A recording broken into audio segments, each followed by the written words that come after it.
ನಮ್ಮಪ್ಪ ನನಗೆ ಏನು ಸಂಸ್ಕಾರ ಕೊಡಬೇಕು ಕಲಿಸಿದಾರ ಅಂತ ಅಂದಾರ ಏನಲ್ಲ ಯಾವ ಸಂಸ್ಕಾರ ಹೆಂಗೆ ಇರ್ತಾವೆ ಅನ್ನೋದು ಎಲ್ಲರಿಗೆ ರಾಜ್ಯದ ಜನರಿಗೆ ಗೊತ್ತದ. ನಮ್ಮ ಅದು ಚಿತ್ರದುರ್ಗದಾಗ ಹೇಳ್ಯಾರ, ಚಿತ್ರದುರ್ಗಗೆ ಒಂದು ಸಂಸ್ಕಾರ ಆಗಿಬಿಟ್ಟೈತಿ. ಈಗ ಇನ್ನೊಂದು ಅಲ್ಲೇ ಸಂಸ್ಕಾರ ಅವ್ರ ಮನೆಯಾಗ ಆಗೈತಿ ಅಷ್ಟೇ. ಸರ್ ನಾವೇನು ಪಟ್ಟು ಹಿಡೋದಿಲ್ಲ, ಅದ್ರ ಬಗ್ಗೆ ಚರ್ಚೆ ಆಗಿಲ್ಲ. ನಾವು ಎಲ್ಲಿ ಹೇಳಬೇಕು ಈಗಾಗಲೇ ಹೇಳಿದ್ದೀವಿ. 38 ಜನ ನಾವು ಕೂಡಿದಾಗ ಹೇಳಿದ್ದೀವಿ. ಮುಂದಿನ ಕ್ರಮ ತಗೋದು ಹೈಕಮಾಂಡಿಗೆ ಅಧಿಕಾರ ಐತಿ. ಅವರು ಏನು ತಗೋತಾರೋ ಅದಕ್ಕೆ ನಾವು ಬದ್ದಿರ್ತೀವಿ. ನಾವು ಬಹಿರಂಗವಾಗಿ ಮಾತಾಡಬೇಡಂತ ಹೇಳ್ಯಾರ. ನಾವು ಬಹಿರಂಗವಾಗಿ ವಿಜಯೇಂದ್ರ ಏನು ತೆಗಿಯೋದಾಗಲಿ ಮುಂದುವರ್ಸೋದಾಗಲಿ ನಮ್ಮ ಕೈಯಾಗಿಲ್ಲ. ಅದು ಹೈಕಮಾಂಡ್ ಎಲ್ಲರ ಅಭಿಪ್ರಾಯ ಸಂಗ್ರಹ ಮಾಡೈತಿ. ಮುಂದೆ ಯೋಗ್ಯ ನಿರ್ಣಯ ತಗೋತಾರೆ ನಮ್ಗೆ ಅನ್ನಿಸ್ತದೆ. ಏನೋ ನಾವೀಗ ಯಾವುದೂ ಅದಕ್ಕೆ ಟಚ್ ಮಾಡಿಲ್ಲ ರೀ. ಇವತ್ತಾದರೂ ನಾವು ಯಾವುದೂ ಭಿನ್ನಮತನೇ ಅಲ್ಲ, ನಾವು ನಿಷ್ಠಾವಂತರು. ಯಾಕಂದ್ರೆ ನಾವು ಪಕ್ಷ ಉಳಿಸ್ಲಿಕ್ಕೆ ಬೆನ್ನತ್ತದವ್ರು. ನಾವು ನರೇಂದ್ರ ಮೋದಿಯವರು ಚುನಾವಣೆ ಒಳಗೆ ನೀವು ವಿರೋಧ ಮಾಡಿದವರು ನೀವೆಂಥ BJP ಅವರು ಕರ್ನಾಟಕದಲ್ಲಿ ನಾವೆಲ್ಲ ನಮ್ಮದು ರಮೇಶ್ ಜಿಗಜಿನವ್ರು ಭಾರಿ ಟಗ್ ಆಫ್ ವಾರ್ ಇತ್ತು.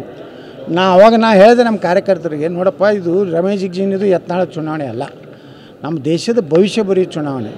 ನರೇಂದ್ರ ಮೋದಿ ಆದರೆ ನಾವೆಲ್ಲ ಉಳಿತೀವಿ, ನರೇಂದ್ರ ಮೋದಿ ಆಗದೇ ಇದ್ದರೆ ನಮ್ಮ ದೇಶ ಏನಾಗ್ತದೆ ಅದಕ್ಕೆ ನಾವೆಲ್ಲ ಕೂಡಿ ಮಾಡೋದು ಅಂತೇಳಿ ನಾವು ನಿರ್ಣಯ ಮಾಡಿದ್ವಿ. ಹಂಗೆ ಈ ರಾಜ್ಯದಲ್ಲಿ ಯಾರು ಮೊನ್ನೆಯ ಲೋಕಸಭೆ ಚುನಾವಣೆಯಲ್ಲಿ ಪಕ್ಷದ್ರೋಹ ಕೆಲಸ ಮಾಡ್ಯಾರ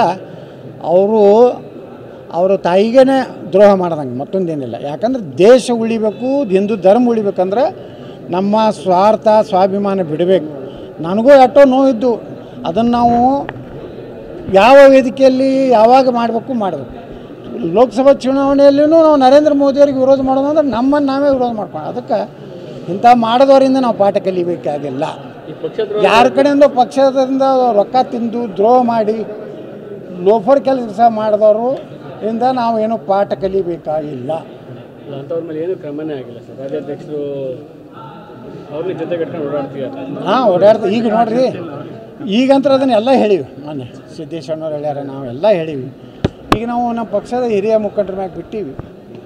ಅವ್ರದ್ದು ಏನು ರಿಯಾಕ್ಷನ್ ಮಾಡ್ತೈತೆ ನೋಡ್ತೀವಿ. ಅಲ್ಲಿಂದ ಮುಂದೆ ಏನು ಮಾಡಬೇಕು ಅನ್ನೋದು ಅವಾಗ ಈಗ ಏನೋ ಅದು ಸಮಯನೇ ಅಲ್ಲ. ಇನ್ನೂ ನಾವು ಒಂದು ತಿಂಗಳು ಮ್ಯಾಗಿಂದ ಏನು ನಮ್ಗೆ ಡಿಸೆಂಬರ್ವರೆಗೆ ಏನು ಬರ್ತೈತೆ ಕಾದು ನೋಡ್ತೇವೆ. ಡಿಸೆಂಬರ್ವರೆಗೆ ನಾವು ಪಕ್ಷದ ವಿರುದ್ಧ ಆಗಲಿ ಈ ವಿಜೇಂದ್ರ ವಿರುದ್ಧ ಆಗಲಿ ನಾವು ಯಾವುದೇ ಹೇಳಿಕೆ ಕೊಡೋದು. ಸರ್ ಈಗ